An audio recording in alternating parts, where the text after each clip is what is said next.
Expand your vocabulary with our core 2,000 words ebook. It's free and packed with essential expressions that you'll use on a daily basis. Start building your vocabulary today. Click the link in the description below to download your free English ebook before it's gone. Hi everybody, welcome back to Top Words. My name is Alicia, and today we're going to talk about 10 mistakes that native English speakers make. So let's get started. Less, fewer. Okay, so the first mistake that native speakers make is they confuse less and fewer. Less and fewer are very similarly used. However, there's a key grammar difference between them.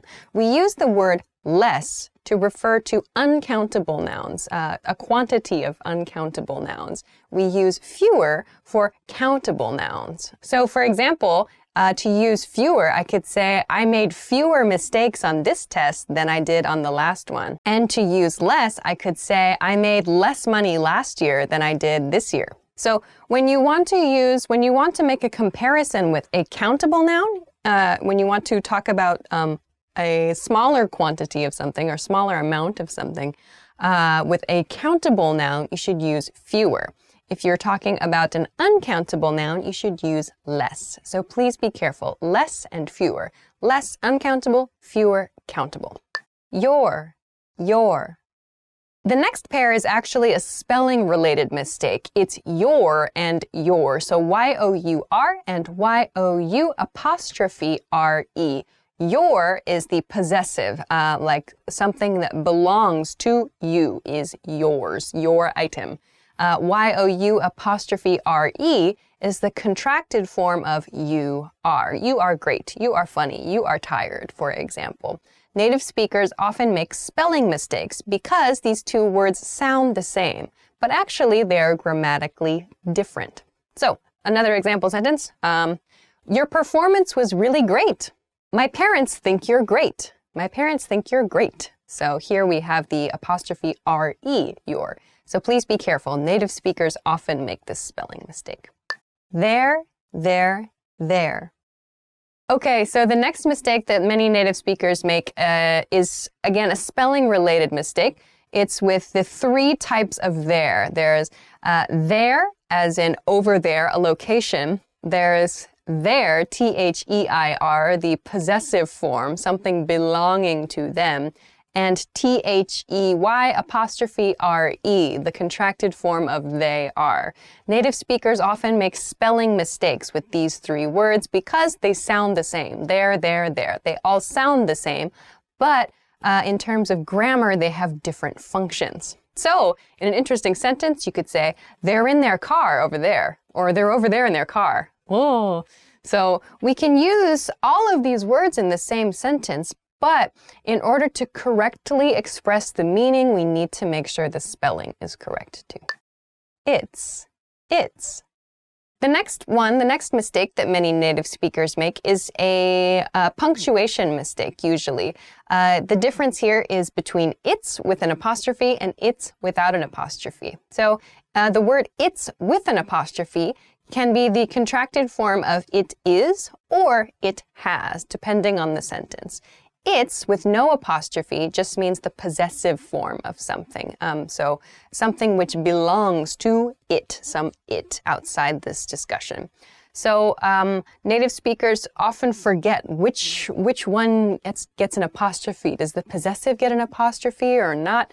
So no, the possessive form does not take an apostrophe here. The only apostrophes are for the contracted form of it is and it has. So please don't make this mistake that native speakers make. In a sentence, I saw Star Wars. It's a really cool movie. Its effects are awesome. Nuclear versus nuclear. Okay, the next mistake is a pronunciation mistake. Many native speakers make this mistake. Many high-ranking officials, presidents make this mistake. Politicians make this mistake. The word nuclear is spelled N-U-C L-E-A-R, nuclear. However, many people pronounce this as nuclear for some reason. I don't know why this is, but many people say nuclear instead of nuclear. If you pay attention to the news, you'll probably hear this after a short discussion of this topic. Somebody will say the word nuclear. I don't know why this is, but nuclear is the correct pronunciation of this word. Don't pronounce nuclear as nuclear. Could have versus could of. Okay, the next mistake that native speakers make is, again, a spelling, usually a written problem.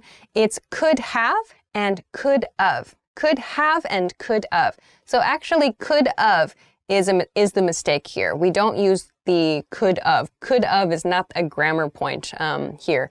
Rather, when native speakers use the contracted form of could have, it sounds like could have. So for example, I could have come to the party if I finished my homework, or I could have met you last weekend, or I could have, blah, blah, blah. It's could have. But when speaking, in speech, it sounds like of. I could have. Because the contracted form sounds like v, like of. It makes a v sound, an of sound. So sometimes native speakers write could of. However, this is incorrect. We should write could have if you want to use the expanded, the regular form instead of the contracted form. So could have should be used instead of could of. Could of is a mistake. Please use could have instead. Okay, so one more example sentence. I could have explained better. Effect versus effect. So the next mistake that many native speakers make is with the words affect with an E and affect with an A. While there are some maybe less common differences between how these words are used, especially the word effect with an E, in most situations, we can consider the difference of these two words to be in grammatical function. The word effect with an E is typically used as a noun, as in a side effect or the effect of something. When we use effect with an A, it's typically used as a verb in a sentence, like this change is going to affect my life, or I don't want to affect your family, for example. When we use it as a verb, we should use A, the A spelling. When we use a noun, we should use the E spelling. Yes, there are some situations where effect with an E is used as a verb. It's in, let's see, for example, in situations where we want to explain a change occurring or something which causes a change. We say to effect change, meaning causing something or in order to do something. But again, that use is not as common as what I talked about before, the noun and the verb differentiation of these two. So if you like, you can look more into that. But in general, consider E as your noun form of effect and A as your verb form of effect. Example sentences. The drug had a strong effect. The drug affected my body. There's a lot of.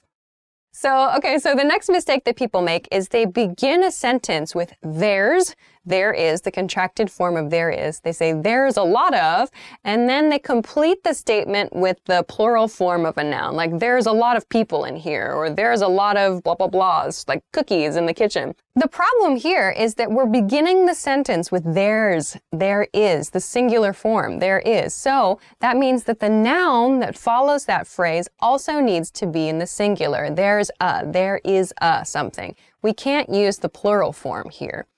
So many native speakers, maybe they don't think about the next part of the sentence and they begin their sentence with there's something, something, something. This is a very common mistake, actually. If you're using the plural form of a noun, you need to use there are instead. There are a lot of people in the room. There are a lot of cookies in the kitchen, for example. So think about plural noun and the plural form of is or are in the singular as well. So this is a very common one. Be careful of that. Vague use of pronouns. The next one is a huge problem in writing. So people are sometimes very vague. Vague means unclear about using like pronouns, him or her or he or she, especially in cases where there might be many people involved in a situation. So if, for example, I say, he gave the book to her after he finished reading it, it's like, How many people are involved in this situation? I said he gave the book to her after he finished reading it. There are two he's in that sentence. Are they the same person? We don't know. So it can be very important to identify all the actors in a sentence or in a paragraph to prevent confusion. So if it is a situation like that where I say something like, he gave the book to her after he finished it, but there are two different men involved in that sentence, I might say like, Mike gave her the book after Gary finished it, for example. Or if it's Mike the whole way through, I could say, Mike gave Mary the book once he had finished reading it, for example. We could change the sentence slightly if we really want to make it clear. But just make your, all of your pronouns should be very, very clear to your reader. If you use he and she and it's not clear who you're talking about, you can really confuse the person listening or the person reading. So please be careful of this. Faulty parallelism. The next one is faulty parallelism, or in other words, it's a grammatical function where all the items in a list, usually in a list or in bullet points as well, all the items in those lists or in those categories should have the same grammatical type of expression. So by that I mean if you're using a noun phrase for everything, all the items should be a noun. You should use a noun phrase for everything. If you're using verbs or if you're using a complete sentence or depending on your situation, the grammar of each one of those items in the list should be the same. So sometimes people will say, for example, I like cooking and reading and watch a movie.